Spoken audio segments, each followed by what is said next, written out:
At our anniversary party, he introduced her as family. I handed him the prenup clause. He said the word family like it was supposed to make everything sound innocent, like a single label could smooth over the way my throat tightened and my skin went hot all at once. We were standing under the string lights in my sister's backyard, the kind that make everyone look softer, kinder than they really are. There were champagne flutes clinking, laughter rising in little bursts, and someone had just yelled, "Speech," in that teasing way people do at anniversaries. My husband, Evan, had his arm around my waist, warm and familiar, and I was smiling for the camera because that's what you do when you're hosting your own celebration. Then he turned slightly, lifted his glass toward a woman I'd never seen before, and said, bright as day, "And of course, this is Marissa, she's family." I didn't move at first. I felt my face hold its smile like it was painted on. My eyes flicked to her wrist before my brain could stop them, because my mind had been trained by months of small strange details. A thin silver bracelet with a tiny charm shaped like a key. I'd seen that bracelet before, in a photo on Evan's phone when he'd been scrolling too fast and didn't realize I was watching. My stomach dropped so hard it felt like my organs shifted. Marissa smiled like she belonged there, like she'd been invited weeks ago and everyone else just forgot to tell me. She touched Evan's arm lightly, not a handshake, not a polite tap. A possessive little brush. He didn't flinch. My hand, still holding my glass, trembled so hard the bubbles in the champagne blurred. I leaned closer to him, still smiling, and my voice came out through my teeth like I was pretending to whisper something sweet. "Who is that?" I asked. Evan's smile didn't falter. He didn't look at me. "Relax," he murmured back, like I was a child making noise in public. "She's just family." The way he said relax made my fingertips go numb. I could feel people watching us, my sister, my friends, his coworkers, faces tilted toward us, waiting for whatever cute story he was about to tell. The pressure of being on at your own party is a weird thing. You're in the middle of a performance you didn't realize you were auditioning for. My heart was pounding so hard it made my vision pulse, and I could feel sweat collecting under my dress at the small of my back. I didn't ask again. Not out loud. I turned my head toward Marissa and held out my hand, still smiling like a good hostess. "Hi," I said, and my voice sounded too calm to belong to me. "I'm Lila." Her handshake was cool and deliberate. "I know," she said, smile still in place. "Happy anniversary." It was the tiniest emphasis on the word "year" that made me want to throw my drink in her face. She knew. She knew exactly who I was. That meant Evan had been talking about me. That meant I wasn't a mystery to her the way she was to me. Evan squeezed my waist, a little warning. "Okay," he said, louder now, "everyone, thank you for coming. 5 years goes fast. 5 years. That's what we were celebrating. 5 years married, 8 together. We'd built a life that looked good on the outside. House, stable jobs, shared routines, the kind of couple photos that get likes because people love a tidy story. We weren't perfect, but I believed in us the way you believe in something you've invested time into. His name is Evan. Mine is Lila. I work in HR. He's in commercial real estate. He loves being the center of a room. I'm good at smoothing edges. That dynamic worked until it didn't.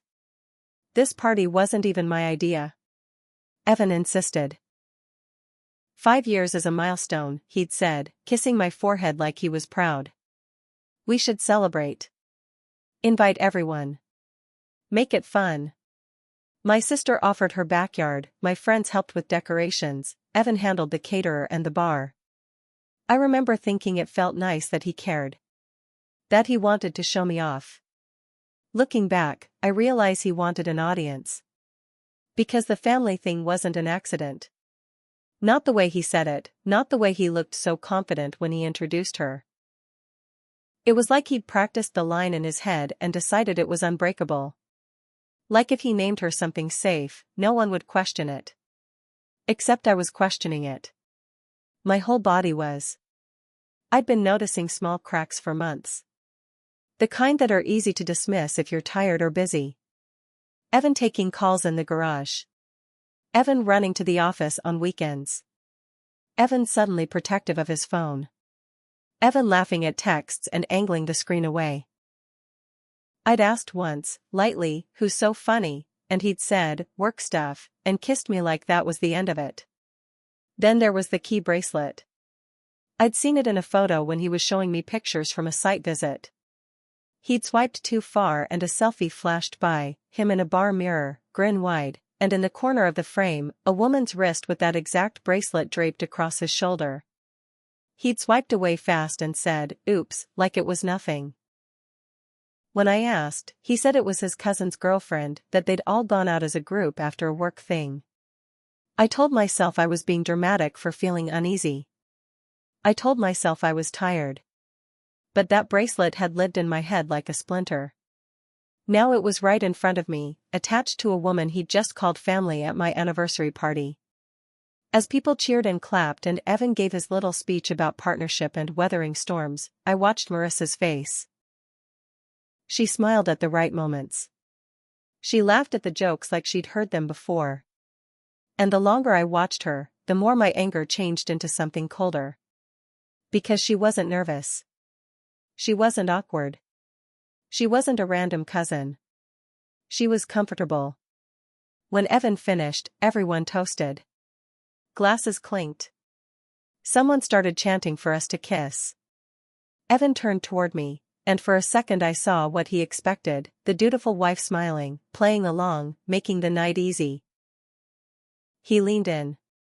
I kissed him back, because my brain had already shifted into a different kind of mode. Not denial. Not panic. Planning. I had something in my purse that I'd carried to every major event since we got married. It wasn't romantic. It wasn't sentimental.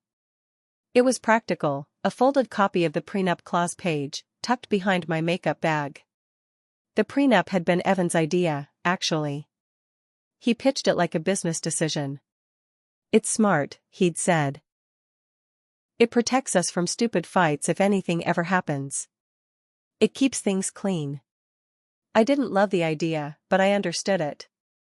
We were both bringing assets, his condo he'd sold, my savings, his company shares. We had lawyers. We signed. We moved on. There was one clause Evan insisted on including, and he'd said it like it was a joke: if either party commits infidelity, they forfeit claim to the marital home equity and any appreciation accrued during marriage. He'd smiled when he said it, like cheating was something that happened to other people. "It'll keep us honest," he'd joked, and I'd rolled my eyes and signed because what kind of person argues against a clause that discourages cheating? Tonight, I was grateful it existed. I excused myself after the toast, saying I needed to check on the cake. My sister met me in the kitchen and asked if everything was okay because she knows my face too well. I stared at the countertop for a second, hearing the party noise outside like a distant ocean. "Who is that woman?" I asked my sister instead, voice low. My sister's eyes narrowed. "The brunette," she whispered back. I assumed she was his cousin or something. "He called her family," I said, and my voice shook just slightly. "I've never met her." My sister's expression hardened.